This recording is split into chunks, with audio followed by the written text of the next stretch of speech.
दोस्तों, क्या आपको पता है कि भारत में एक ऐसा अनोखा होटल है जो बिना एसी और पंखे के चलता है? या फिर क्या आप उस बैंक के बारे में जानते हैं जिसमें मैनेजर से लेकर कैशियर तक सब बच्चे ही हैं? और क्यों हिमाचल प्रदेश के लोग एक दूसरे को ऐसे पत्थर मारते हैं? वजह बेहद इंटरेस्टिंग है, लेकिन जानने के लिए बने रहना होगा वीडियो के अंत तक। नंबर 9।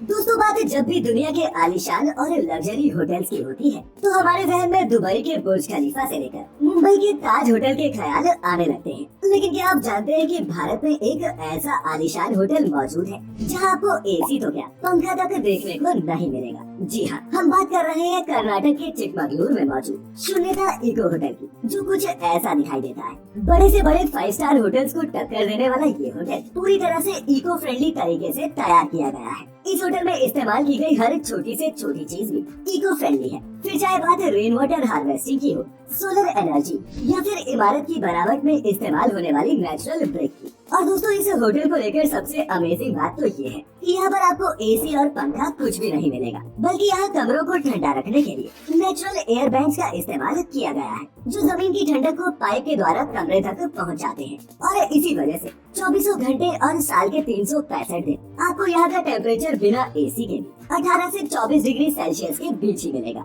इसके अलावा इस इको फ्रेंडली होटल में इलेक्ट्रिसिटी की भी भरपूर व्यवस्था है। अब दोस्तों, होटल तो कई हैं, लेकिन एनवायरनमेंट का ख्याल रखते हुए मॉडर्न इंफ्रास्ट्रक्चर के तौर तरीकों पर बेस्ड ये होटल वाकई में कमाल का है।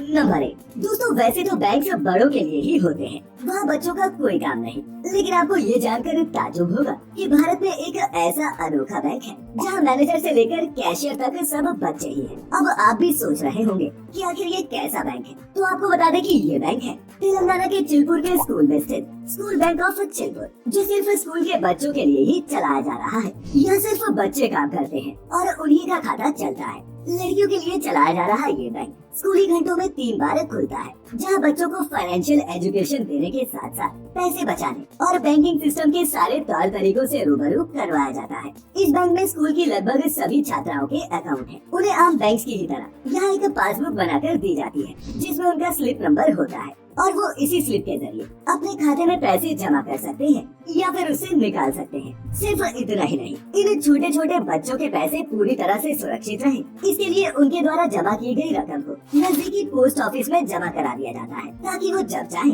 अपना पैसा निकाल सके।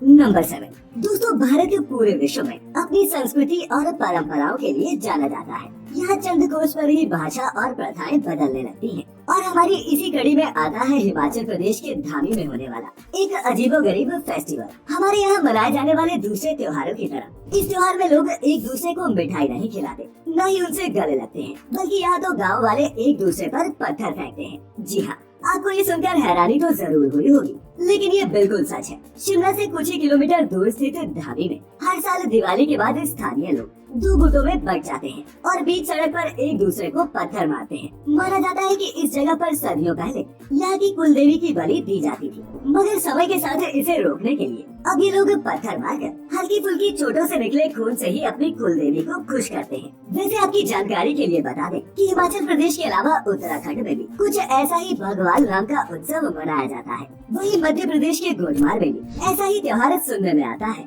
नंबर 6। दोस्तों, क्या कभी आपने ये सोचा है कि ये जो नेत्रहीन यानी कि अंधे लोग होते हैं, ये पैसे के नोट को कैसे पहचानते होंगे? अगर नहीं तो चलिए मैं बताता हूँ। दरअसल ज्यादातर भारतीय नोटों को अंधे लोगों के हिसाब से नहीं बनाया गया, जिसकी वजह से उन्हें कुछ भी खरीदते वक्त सामने वाले इंसान पर ही भरोसा करना पड़ता है और जाने अनजाने में उनके साथ काफी फ्रॉड भी हो सकता है। इन्हीं सब परेशानियों को देखते हुए भारत सरकार ने अपने नए नोटों पर किनारे की तरफ बड़े और रफ तरीके से नोट की राशि को लिखना शुरू कर दिया, ताकि अंधे लोगों को भी करेंसी की डिनोमिनेशन का पता चल सके और उस किनारे को छूकर नोटों की पहचान आसानी से की जा सके। और तो और सरकार ने नोटों की सटीक पहचान के लिए मनी जैसी एप्स भी लॉन्च की है, जिसमें स्कैन करने से आप नोट असली है या नकली और वो कितनी डिनोमिनेशन का है, ये बहुत ही आसानी से पता लगा सकते हैं। नंबर 5। दोस्तों, आपने भी अपनी जिंदगी में कभी न कभी ट्रेन का सफर किया ही होगा। किसी ने अपनी पसंदीदा सुपरफास्ट ट्रेन में, तो कुछ ने ऐसी पैसेंजर ट्रेन में भी सफर किया होगा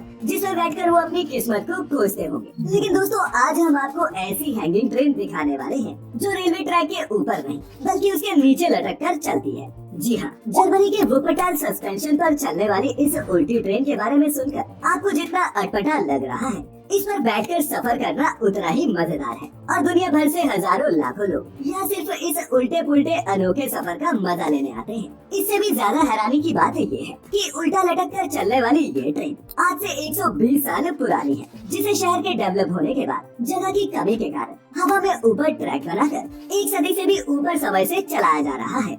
नंबर 4। अब आप जरा इस कीड़े पर नजर डालें, जो देखने में आपको किसी केंचुए जैसा लग रहा होगा, लेकिन इसके शिकार करने का तरीका इतना डरावना है कि इससे दूरी बनाए रखने में ही भलाई है। फिर दोस्तों बता दूं कि इस पेचीदा कीड़े का नाम हैमरहेड वर्म है, जो आपके शरीर को सूप बनाकर पी जाता है। और ये खतरनाक काम इसके लिए बाएं हाथ का खेल है। दरअसल हैमरहेड अपने शरीर से एक चिपचिपा पदार्थ छोड़ता है, जिसमें काफी अधिक मात्रा में टेट्रोडोटॉक्सिन नामक एक केमिकल पाया जाता है। अब दोस्तों ये कितना खतरनाक है वो आप इससे समझ सकते हैं कि ये एक ऐसा केमिकल है जो शरीर से चिपकते ही शरीर को लिक्विड में कन्वर्ट करना शुरू कर देता है और फिर पानी बन चुके टिश्यूज का सूप पीकर हैमरहेड अपनी भूख मिटाता है। नंबर 3। दोस्तों अक्सर आपने नेता या फिर मंत्रियों को उनके वीआईपी रूम में बैठकर फोन पर गपशप करते देखा होगा, लेकिन क्या कभी आपने किसी मंत्री को बात करने के लिए 50 फीट ऊपर आसमान में जाते देखा है? दिल सुनने में ये बेहद अनोखी बात लगती है, लेकिन ये वारदात मध्य प्रदेश की है, जहाँ पर मुंगावली विधानसभा के विधायक और इस सरकार के मंत्री ब्रजेश सिंह यादव को जन समस्या हल करने के लिए 50 फीट ऊंचे झूले पर चढ़ना पड़ा। अब मंत्री जी को ऐसा इसलिए करना पड़ा क्योंकि उनके इलाके में मोबाइल नेटवर्क की काफी दिक्कत है, जिसके कारण उन्हें फोन पर बात करने के लिए ही इस झूले पर रोजाना 2 घंटे बिताने पड़ते हैं, ताकि वो लोगों की परेशानियों को सुनकर उन्हें सुलझा सके। और दोस्तों राज्य के आला अधिकारियों से फोन पर बात करने का नेताजी का ये अंदाज सिर्फ मध्य प्रदेश में ही नहीं पूरे भारत में काफी वायरल हुआ और लोग उनकी भर भर कर सराहना भी कर रहे हैं। वाकई में नेता हो तो ऐसा। नंबर 2। दोस्तों ये बात तो आप भली भांति जानते होंगे कि मरने के बाद या तो मृत शरीर को जला दिया जाता है या फिर उसे जमीन में दफना दिया जाता है, लेकिन क्या आप जानते हैं कि इंडोनेशिया में एक ऐसा गांव है जहां पर बच्चों के मरने के बाद उन्हें पेड़ के अंदर दफन करने का रिवाज है। ये बात सुनने में बेशक अजीब लगती है,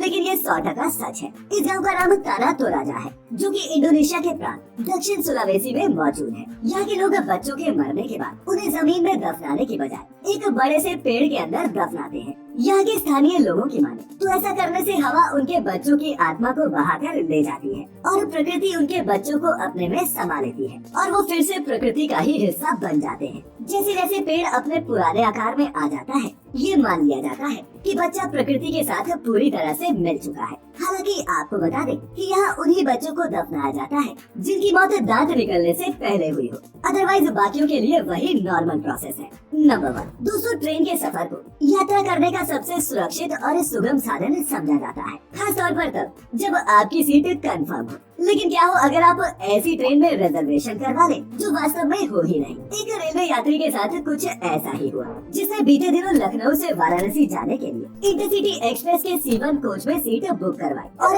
IRCTC ने उसे 74-75 नंबर की सीट अलॉट भी कर दी। हालांकि कहानी दिलचस्प तब हुई जब ट्रेन के अंदर जाने पर उस व्यक्ति ने C1 कोच का एक एक कोना छांट मारा, लेकिन उसे सीट नंबर 74-75 ढूंढते नहीं मिला। अब आप पूछेंगे क्यों? तो वो इसलिए क्योंकि कोच में सिर्फ 73 ही सीटें थी। बाद में टीटी साहब ने उस शख्स को इसे IRCTC की वेबसाइट का एरर बताया, जिससे आए दिन यात्री परेशान होते रहते हैं। हालांकि टीटी ने तो उस यात्री को दूसरे कोच में सीट मुहैया करवा दी, लेकिन रेलवे के आला अधिकारी इस समस्या का सॉल्यूशन कब करते हैं ये देखना अभी बाकी है।